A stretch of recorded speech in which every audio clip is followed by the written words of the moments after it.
Велам добро утро и добре дојде на професорот Димитар Димитров од Факултетот за електротехника и информацијски технологии, поточно од Институтот за електрични централи и разводни постројки. Професорот, добро утро. Добро утро. Најпрво благодарам за поканата во емисијата и секако да ги поздравам гледачите на телевизија Телма.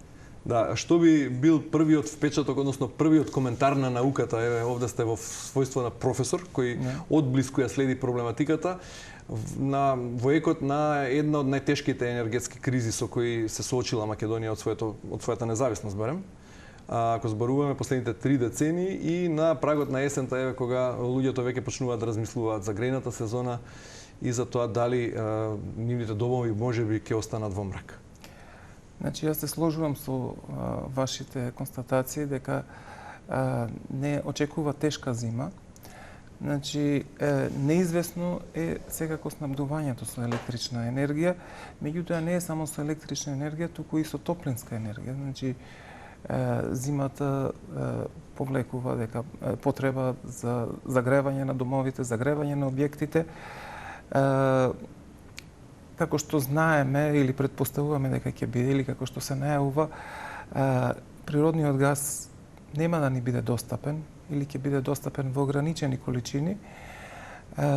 Генерално ние загревањето на просториите се темелеше на природен газ.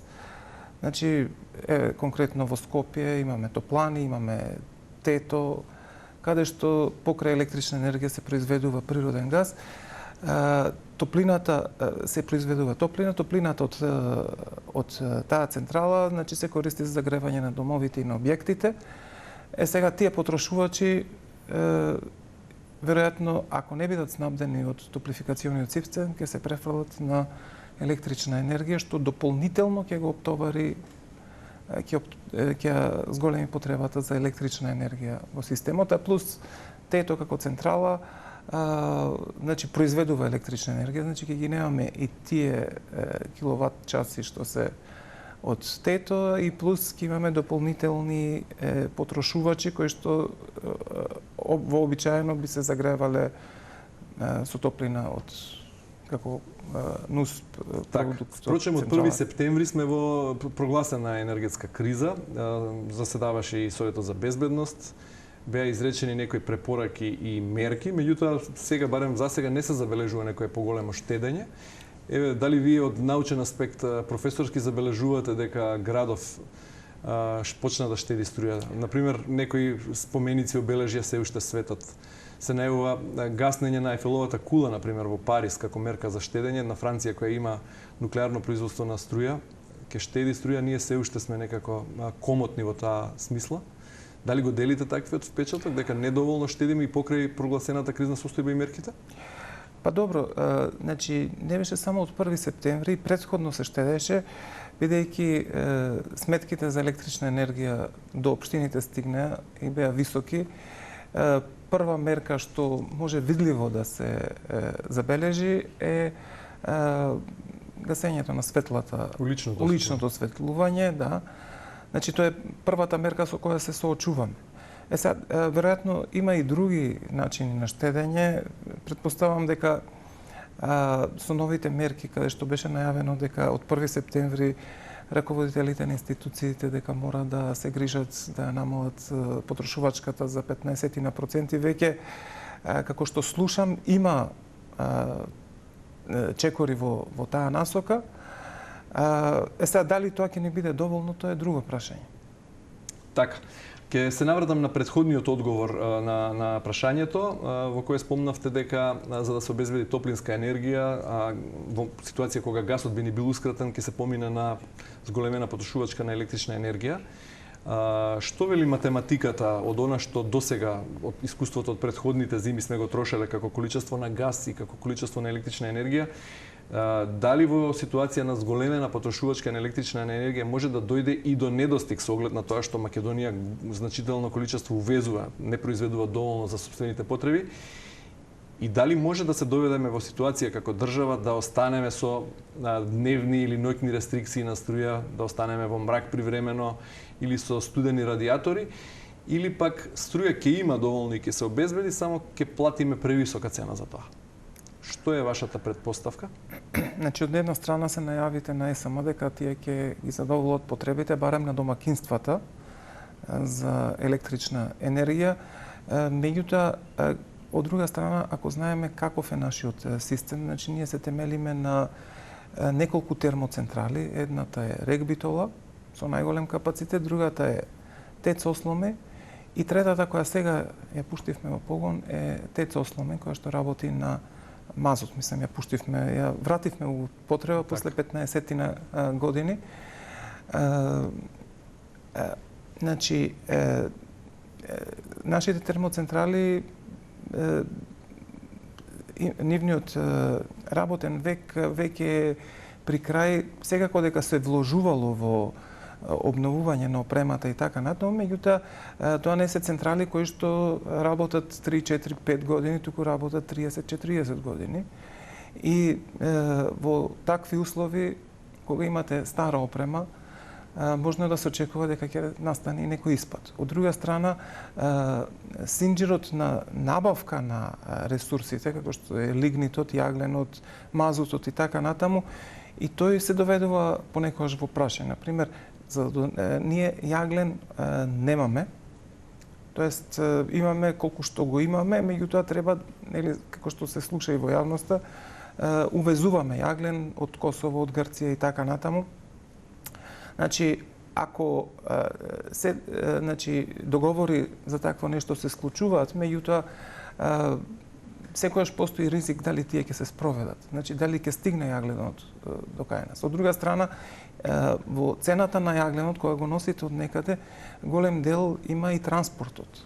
Транспортните трошоци се зголемени поради цената на нафтата и така натаму. Во таа ситуација подобро е да купиме готова произведена струја по актуелните цени или пак сепак требаше надлежните навремено да реагираат и да набават мазут и јаглен со оглед на тоа што ни мазут ни јаглен, а и хидропотенцијалот оваа година не е на задоволително ниво, да набавиме суровини за производство на електрична енергија за да го зголемиме собственото производство. Која е поисплатлива варијанта?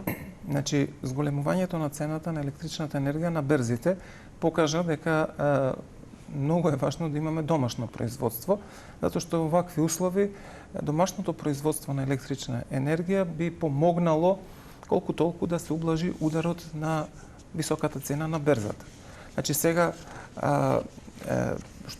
што може да правиме во ваков случај? Значи максимално што може да се произведе треба да се произведе од домашни извори. Она што не можеме, нема друго, мора да го или да го заштедиме, или да го произведеме на лице место, или пак да го увеземе. Добро, по висока цена. Стопанствениците, индустријата во неколку наврати повеќе апели имаше, би рекол, и драматични од страна на Сојузот од стопанските комори, од Македонската енергетска асоциација, да се набави јаглен веднаш, уште во текот на летните месеци, потоа велеа да се обезбеди мазут за вклучување на ТЕЦ Неготино. Тето да се стави во функција во текот на целата година. Дали овие мерки според вас, од научен аспект ве прашувам, беа навремено и имплементирани како што треба? Значи, што се однесува до тето, гасот тешко може да се складира, мислам, многу во ограничени количини може да се складира и тој не обезбедува работа на тето. Значи, тука немаме што многу да правиме. Она што можевме да правиме е да се набави јаглен, лигнит и да се набави мазут. Значи, мислам дека тоа се правеше во текот, значи барем обиди беа направени. Колку е сето тоа реализирано, навистина не знам, веројатно постојат договори со Косово, со Грција, со Албанија за набавка на јаглен. Мазут претпоставам дека се набавува. Сега мислам дека тоа се набавува, тоа значи дека тоа е процес. Така, добро, надлежните како професори на факултетот за електротехника, односно како луѓе од Институтот за електрични централи ве консултираат ли? Еве, на прагот сме на најтешката енергетска криза. Дали како универзитетски кадар ве консултира што треба држава во една таква стратегија за пребродување на зимата, да ве прашаа ли нешто Министерството за економија или од владата, или ваше мислење, ваш совет да дадете таму? Па, значи, конкретно да не прашуваа, меѓутоа, Си знаат се? Не би го рекол тоа така. Значи, консултации формални и неформални се правени. Исто учествата наши вака на јавни емисии, мислам не само јас, него и другите, туку и другите колеги од институтот и од факултетот, секако придонесуваат конкурирање на тоа јавно мислење. Иначе, кога ме прашавте, значи некој треба од нас да биде повикан, па да се направи некој документ, некаква студија. Во однос на тоа, конкретно, во последниот период, ретки беа таквите средби, меѓутоа тоа не го гледам како за зло, туку едноставно тие што се занимава со енергетиката, со електроенергетиката во компаниите, нема што многу да прават, нема многу опции. Јасно беше дека треба јаглен да се набави или мазут, така да... Еве, можеби од тука ќе им дадете некој паметен совет што треба конкретно да превземат во однос на она што е ваша специјалност на институтот, а тоа се електраните од обновливи извори, конкретно фотоволтаичните електрани, фотоволтаиците, како производство на струја од сончевата светлина. Бизнис заедницата бара и познат факт е тоа дека 40 до 45 мегавати фотоволтаици кои се веќе инсталирани, односно поставени и кои се подготвени да бидат пуштени веднаш во употреба, чекаат бидејќи не се приклучени на мрежата. Тоа нели е еден своевиден апсурд во услови на енергетска криза, кога имаме готова електрана, не ја користиме затоа што не ја поврзуваат на мрежата поради објаснувањето е административни процедури или потешкоти. Така. Значи, се сложувам со вас дека е тоа така. Најпрво да кажем дека има мали централи и големи централи.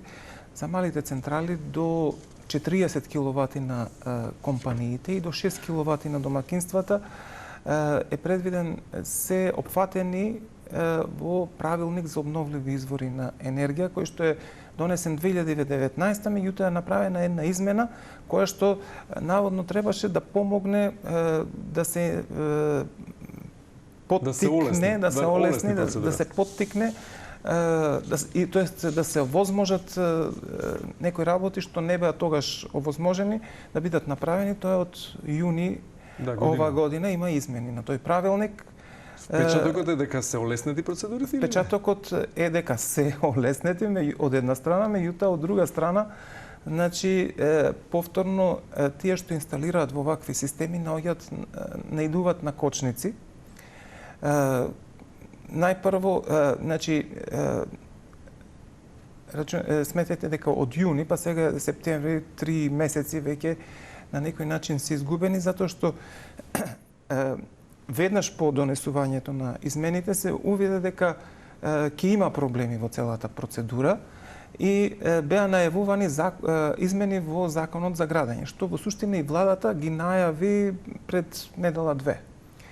Меѓутоа, тие измени кои ќе се кажат дека ќе бидат и кои ќе им се кажат на општините чекаат и не ги даваат одобренијата. Вие да поднесете проектна документација за добивање решение за поставување на опрема, тоа така се вика на покрив ако треба да се стави, тие чекаат да видат што ќе донесе новиот закон за градење. Зошто е тоа така? Како да се поедностави и да се забрзава, бидејќи многу стопанственици на некој начин и се одвраќаат од намерата да инвестираат во фотоволтаици кога се соочени со такви административни процедури за кои ќе мора да чекаат со месеци па и со години? Значи, за да се донесе законска измена, треба да помине во собрание. Тоа се уште не е направено и прашање до кога ќе чекаме за такво нешто. Сега, кога се зборува за фотоволтаични системи, значи опцијата, а цените на електричната енергија се високи, опцијата е што вие да не го чекате решението, затоа што тоа решение нема кој знае какво нешто да промени, значи вие доставувате проектна документација и нормално дека ќе направите еден систем кој што треба да е функционален. Општината нема што многу да ви каже дека може или не може за таа работа или нешто да промени и голем број, значи инвеститори посегнуваат кон тоа да го поставиме системот, па да ја чекаме постапката. Тоа беше барањето и на стопанствениците. Веќе кога државата не ги дава брзо, не ги испорачува решенијата, тогаш да се направи системот, па после тоа да се гледа да се заврши постапката. Јас Има ли мрежата на ЕВН доволно капацитет да ги приклучи сите овие инсталирани и оние што се во фаза на монтажа и инсталација фотоволтаични електрани? Значи вака, за помалите системи кои што се опфатени во правилникот за обновливи извори, треба да може да ги фати, има некои ограничувања, меѓутоа значи не се очекува дека тука ќе има некаков проблем. Проблем се поголемите индустријски капацитети кои што имаат големи покриви и нема да се ограничат само на 40 киловати систем, туку ќе инсталираат 100, 200, 500, 1 мегават. За нив нема место на мрежата на ЕВН или? Значи тие треба да се обратат до ЕВН и ЕВН да им каже дали може таму да се приклучат и ако не може каде би требало да се приклучат. Така. Значи, Нешто за крај како охрабрување за луѓето кои семејствата, да не одиме за индустријата, за стопанствениците кои сакаат да инвестираат во поголеми капацитети, туку за семејствата кои сакаат да си произведат електрична енергија за сопствена употреба, за сопствено користење или пак малите вишоци да ги која е наједноставната процедура и дали треба да се решат на тоа? Дали вие кога би имале вишок пари би инсталирале фотоволтаични системи на вашата куќа, например? Најпрво, на последното прашање да ви одговорам, да, секако би инсталирал, доколку живеам во куќа. Во зградите е малку покомплицирана работата, како што знаеме. И покрај бавноста на административните... Значи вака, во услови на енергетска криза, треба да носиме вонредни мерки, кои што не секогаш одат и во склад со законот. Еве, например, ако инсталирате соларен колектор за топла вода, дали вие би побарале одобрение за поставување на таа опрема од општината? Секако дека одговорот е не. Мислам, не знам некој дали побарал. Ако поставите фотоволтаичен систем, кој што е мал, до 6 киловати за домакинствата, тоа ама воопшто нема да е многу да е поразлично отколку поставување на таков соларен колектор. Дури и технички е по едноставно инсталирањето на фотоволтаичниот систем. Единствен проблем настанува кај броилото. Значи, вие, ако имате фотоволтаичен систем, произведувате енергија, преку ден не ја трошите доволно енергија, треба да ја предадете на системот, но ќе земате енергија од системот. Сега, тој вишок на енергија преку ден, значи, вие заради ограничувањето со постојните броила не можете да го дадете на системот. Тоест, и ако го дадете, ќе ви се смета како потрошена енергија.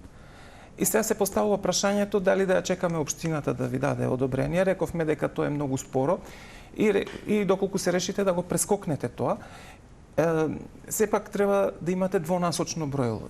Ако одите во ЕВН да купите такво броило, речете еве сакам да дадам пари, тие нема да ви продадат, бидејќи ќе ви кажат потребно е решение од општината.